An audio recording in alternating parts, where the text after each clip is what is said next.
ఉభయ తెలుగు రాష్ట్రాల్లో రబీ వరి పైరు ప్రస్తుతం దుబ్బు దశ నుంచి చిరుపొట్ట దశలోనూ, ముందుగా నాట్లు వేసిన ప్రాంతాల్లో ఈనిక దశలోనూ ఉంది. ప్రస్తుత వాతావరణ పరిస్థితులు పంటపైన అధిక ప్రభావం చూపెడుతున్నాయి.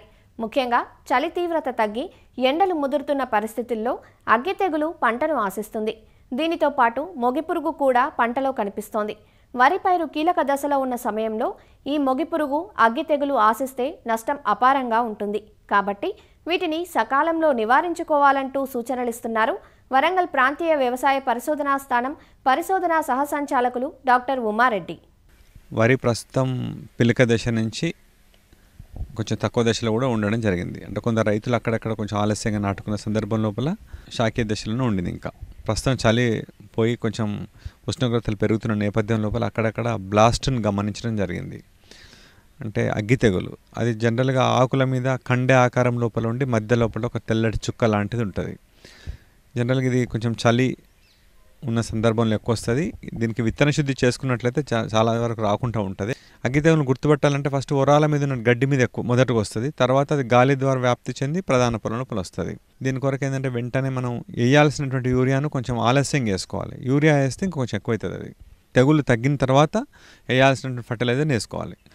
ఈ తెగుళ్ళను తగ్గించుకోవడం కొరకు మనం కొట్టాల్సిన మందుల లోపల ఒక 2-3 మంచి మందులు ఏంటంటే మామూలుగానైతే మనకు కార్బండిజం కొట్టినా కూడా కంట్రోల్ అవుతుంది. అది 1 గ్రాము 1 లీటర్ నీళ్ళకి, అంటే బావిస్టిన్ లాంటి కార్బండిజం, లేకపోతే ట్రైసైక్లోజోల్ అంటే 0.7 గ్రాములు 1 లీటర్కి, లేకపోతే మెర్జర్ లాంటివి కానీ ఇలాంటి ఫంగిసైడ్స్ అయితే కొట్టినా కంట్రోల్ అవుతుంది. ఈవెన్ M45 కార్బండిజం కాంబినేషన్లో ఉండేటి కొట్టినా కూడా మనం కంట్రోల్ చేయొచ్చు.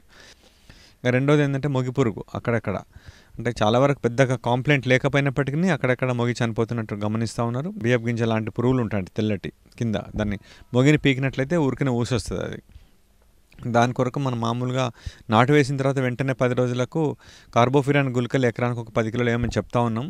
అంటే నారుమల్లో వేయాలి, ప్రధాన పొలంలో కూడా వేయాలి. ఒకవేళ అలా జరగకపోతే కనుక రావడానికి అవకాశం ఉంది. దాన్ని గుర్తించడం కొరకు మనం ఫిరమోన్ ట్రాప్స్ చెప్తున్నాం ఎప్పటికీ కూడా. ఎకరానికి ఒక 12 ఫిరమోన్ ట్రాప్స్ పెడితే కొంత మేరకు నివారించవచ్చు. అది వచ్చిన తర్వాత తెలుసుకోవచ్చు. మొగి పురుగును కూడా మనం గుర్తుపెట్టడం పెద్ద కష్టమేం కాదు. ఆ మొగిని పీకితే ఊరికనే వస్తుంది.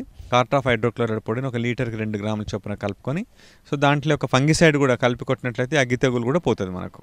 అంటే బావిస్టిన్ కానీ, మెర్జర్ కానీ, భీమ్ కానీ, ఇది ఏదైనా ఒకటి కల్డాన్ పొడితో కలిపి కొట్టుకున్నట్లయితే అటు మొగి పురుగు ఇటు అగ్గి తెగులు రెండింటిని కంట్రోల్ చేసుకోవచ్చు.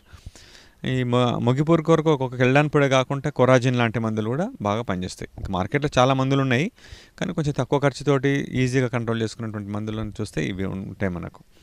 సో దీన్ని కూడా ఇప్పుడు ఉన్నటువంటి దశలను కంట్రోల్ చేయాలి. లేకపోతే మొగి పురుగును కూడా మనం అశ్రద్ధ చేసినట్లయితే తర్వాత ఈ తెల్ల కంకులు వచ్చి మనకు దిగుబడి బాగా తగ్గడానికి అవకాశం ఉంది. ముఖ్యంగా ఇది తెలంగాణ సోన RNR 15048 లాంటి రకాల లోపల ఎక్కువ రావడానికి అవకాశం ఉంది. కాబట్టి ఆ రైతులు కొంచెం ఎక్కువ శ్రద్ధ పెట్టి ఈ మొగి పురుగును నివారించుకోవాలి.